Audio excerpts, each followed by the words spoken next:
Passo a palavra aqui agora ao senador Luiz Carlos Reins, por favor. Senhor presidente, senhores e senhoras senadores, vou fazer alguns esclarecimentos. Os colegas que estão aqui, com exceção do senador Flávio Reins, têm noção do que eu estou falando, porque o estado dele é produtor. Nenhum outro estado do Nordeste, do Sul, do Sudeste, praticamente produzem o que Paraná, Santa Catarina e Rio Grande do Sul são produtores de tabaco. Nos 3 estados do Sul, são 556 municípios cuja atividade econômica mais importante é a lavoura de fumo. Diferente do que o senador Serra fala, que não vai atrapalhar, são mais de 500 mil famílias, serão diretamente afetadas por esse projeto. Eu não fumo, não recomendo que fumem. Na minha terra natal, Candelária, 3.232 pequenos agricultores vivem dessa atividade. Na minha terra natal, senador Caruju. E no Rio Grande do Sul são em torno de 80 mil famílias. E quanto eles exportam? Eu vou lhe responder, senhor. O senhor escute, eu lhe escutei, por favor.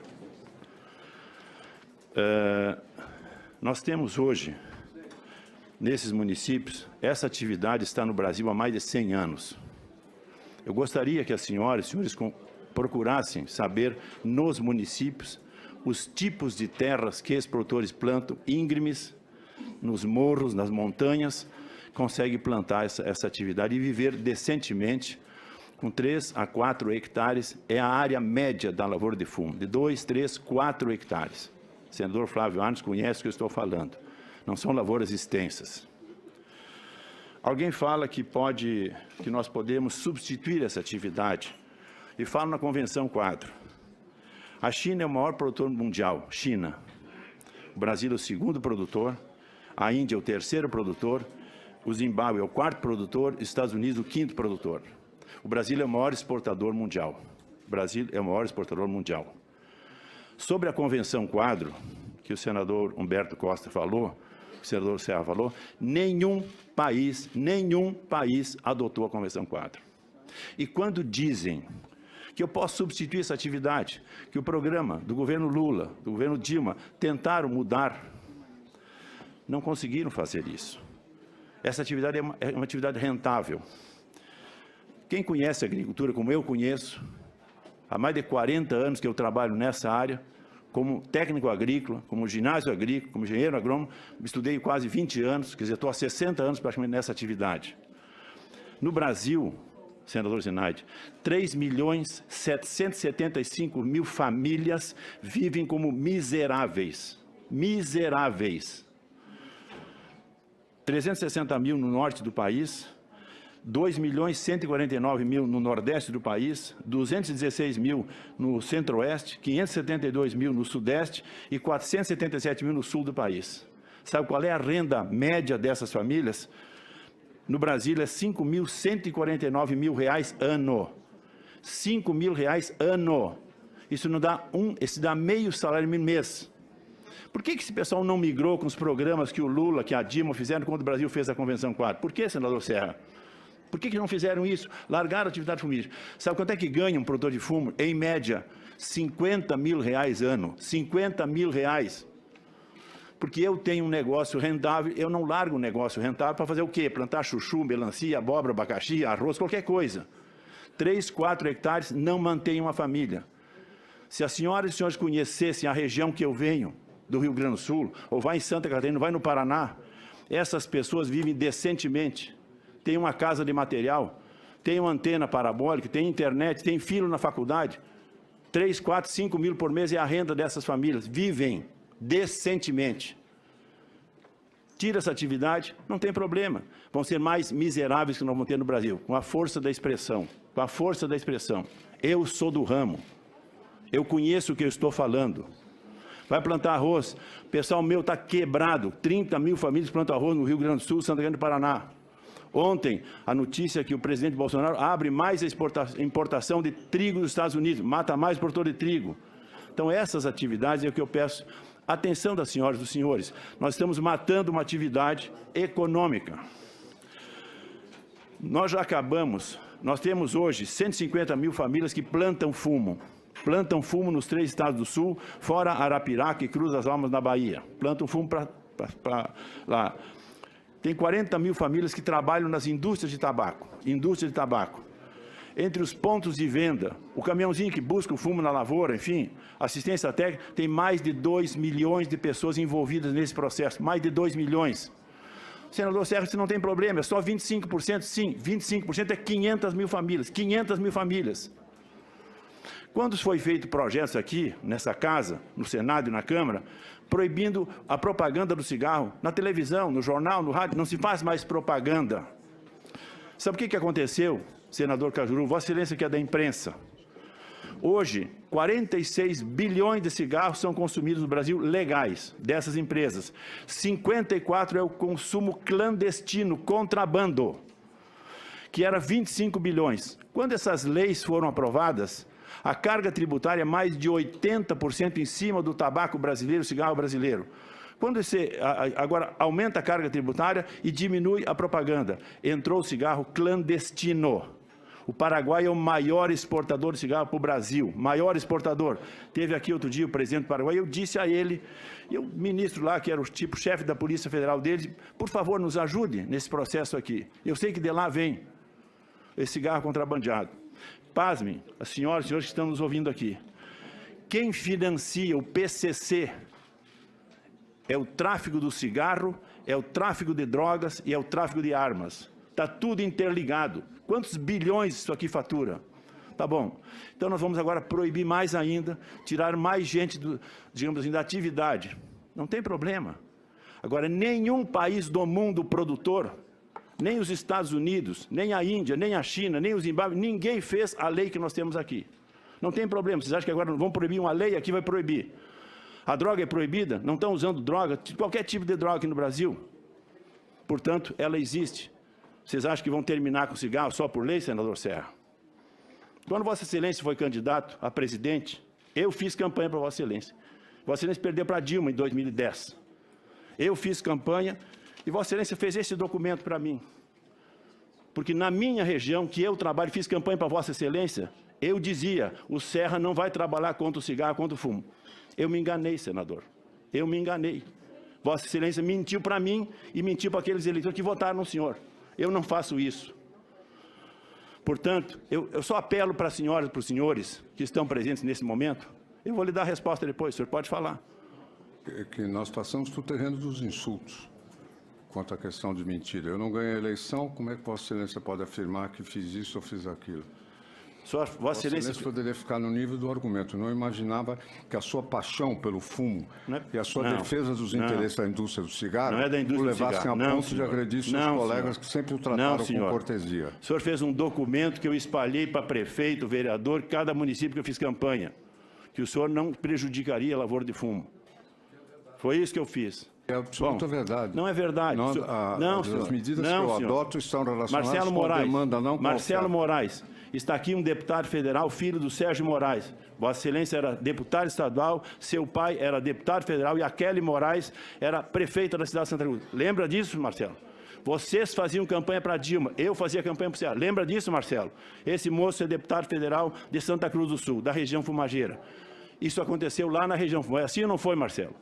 Então, por isso, senhoras e senhores, o que eu peço aos senhores e senhores, entendam esse processo. Quem são os inscritos? Eu não sou a favor de fumar, eu não recomendo que fume.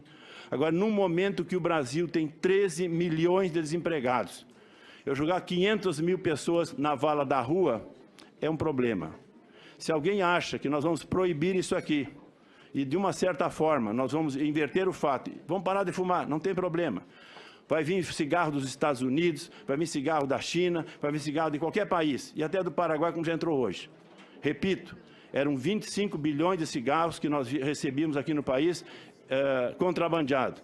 Hoje tem mais de 50 bilhões. Só cresceu o contrabando. O Brasil arrecadou 13 bilhões e 700 milhões de imposto nesse ano passado. Esse foi o imposto que essa cadeia gerou para o Brasil. Bom, Esses municípios dependem dessa atividade. Se tirarmos essa atividade, não tem problema. Quer dizer, é mais gente na miséria, em cima dos prefeitos, em cima dos produtores rurais, em cima dos trabalhadores que estão nas indústrias, que estão no comércio, que estão no transporte, enfim, é uma cadeia organizada. Isso é um negócio que foi montado no Brasil, um negócio legal. Repito, a Convenção Quadro, nenhum país, China, maior produtor do mundo, Brasil, segundo maior produtor, Índia, terceiro maior produtor, Zimbábue e Estados Unidos. Ninguém tem uma campanha como tem no Brasil, ninguém. Só o Brasil tem essa campanha. Não tem problema nenhum, eu estou fazendo não em favor das indústrias do cigarro. Se alguém quiser imaginar e pensar que me financiaram, eu recebi R$10 mil de um engenheiro agrônomo. R$10 mil está na minha prestação de conta, R$10 mil de uma empresa. O que eu faço são 150 mil famílias no Paraná, em Santa Catarina, no Rio Grande do Sul, que plantam fumo, 40 mil famílias que trabalham na indústria de fumo, e eu sei o que representa para essas regiões, para os 556 municípios, essa atividade. Tem um prefeito aqui, Antão Perufo, do município de Nova Esperança do Sul. O município dele planta fumo. É um dos 556 municípios e ele sabe o que representa para o município dele essa atividade. Estas pessoas, se não tiverem esta atividade, estão fadadas a ser mais um que vai buscar Bolsa Família, pegar toda a assistência do governo federal. Chega, 13 milhões de desempregados, nós temos que arrumar mais 500, 600 mil que vão estar procurando emprego não sei aonde. Portanto, se todos os países do mundo, senador Serra, a Europa que compra o nosso cigarro, a Ásia que compra o nosso fumo, o próprio Estados Unidos que importa o nosso fumo, se todo mundo fizesse isso, não tem problema. É só o Brasil que tem essa campanha. Portanto, não fumo, não recomendo que fumem, nunca fumei na minha vida. Agora, infelizmente, eu vejo estas pessoas que vivem dessa atividade. Se os colegas parlamentares e colegas senadoras e colegas senadores puderem me acompanhar, ok. Pensem nestas famílias que vivem decentemente, plantando essa lavoura, que é uma atividade rentável. E se fosse, como alguém diz, não, muda de atividade. Mostrei para vocês esse dado dos 3.775.000 de quem? É um dado da Embrapa. Professor Eliseu Alves, ex-presidente da Embrapa, junto com a Fundação Getúlio Vargas, fizeram esse trabalho chamado Pobreza Rural. Se fosse tão simples, pega dinheiro, bota para lutar qualquer coisa, já teriam resolvido o problema dessas famílias que não estão só no Nordeste ou no Norte do país, estão no Sul, no Sudeste e no Centro-Oeste também. Aqui está a relação, para quem quiser, como vivem essas famílias. Então, eu estou defendendo uma atividade econômica legal de gente que precisa continuar tendo essa atividade. Muito obrigado, senhor presidente. Muito bem, senador Heinz. Volto a palavra aqui ao senador José Serra, em seguida ao senador Rogério Carvalho. Senhor presidente. Depois a senadora Zenaide Maia, senador Eduardo Girão. O raciocínio do nobre deputado deixa de lado, insistentemente, o número que aqui apresentei. É que é aproximado de 80% da produção de tabaco é destinada à exportação. Segundo, ele tem uma enorme dificuldade em entender, eu não tenho outra explicação, que no processo econômico existe o lado da oferta e da demanda. E que meu projeto está localizado do lado da demanda, não da oferta. Não está se adotando nenhuma restrição em relação à produção. Estão sendo adotadas medidas para condicionar a demanda, não a oferta. A liberdade de produção se mantém no que se refere às questões legais, de autorizações, de créditos, etc. Mais ainda, fala do contrabando como se tivesse algo a ver com esse assunto. Não tem. O contrabando é combatido da mesma maneira. Se o contrabando no Brasil viceja, não é porque nós somos contra o cigarro ou adotam-se medidas legais contra o cigarro. Ele viceja porque não se enfrenta o problema adequadamente. E na base dessa questão do contrabando, nós podemos legalizar a maconha, podemos legalizar outras drogas. Ah, não, tem contrabando, logo vamos legalizar. São argumentos furados, que a indústria e que o nobre deputado representa. Eu me lembro que, quando era ministro, veio falar comigo o presidente da Souza Cruz. Eu me lembro sempre da Souza Cruz, porque quando eu era estudante, presidente da UNE, nós tínhamos uma apresentação de teatro, que era um dia na vida de Brasilino. E havia um trecho que se dizia que ele fumava um cigarro da Souza Cruz, que não era do senhor Souza, nem muito menos do senhor Cruz, mas da British American Tobacco. Não estou querendo aqui criar preconceito com relação a ser capital estrangeiro, mas dá-se também esse acaso. E eu perguntei ao presidente da Souza Cruz se ele tinha filhos. Ele disse que sim, tinha um de 15, 16 anos. Eu disse o que ele diria ou disse para o filho dele quando o filho lhe perguntou se deveria fumar. Ele disse ao filho que não fumasse. Eu falei, pois bem, o senhor não quer que seu filho fume, mas quer que os filhos dos outros fumem. Essa que é a realidade. E os dados são aqui cruéis. 130 mil pessoas morrem no Brasil por ano por causa do cigarro. Não vamos ficar aqui com frufru, né, de que o produtor de não sei aonde vai passar necessidade, etc. Eu insisto, 80% é exportação e 20% podem ir para reconversão, se avançasse de tal maneira que reduzisse o consumo a zero, que não vai acontecer. Na verdade, o que vai acontecer é apenas ajudar a frear o consumo. E o Brasil já é campeão mundial nessa matéria, graças a medidas que nós adotamos com muito orgulho no governo Fernando Henrique, quando eu era ministro e quando eu era governador. E funcionaram. O Brasil ganhou prêmios internacionais e as condições de saúde, eu não diria, pioraram menos no Brasil durante esse período, em virtude do sucesso da luta contra o cigarro. Por isso é que nós apresentamos o projeto e confiamos que o Senado brasileiro estará sintonizado com essa causa da saúde no Brasil.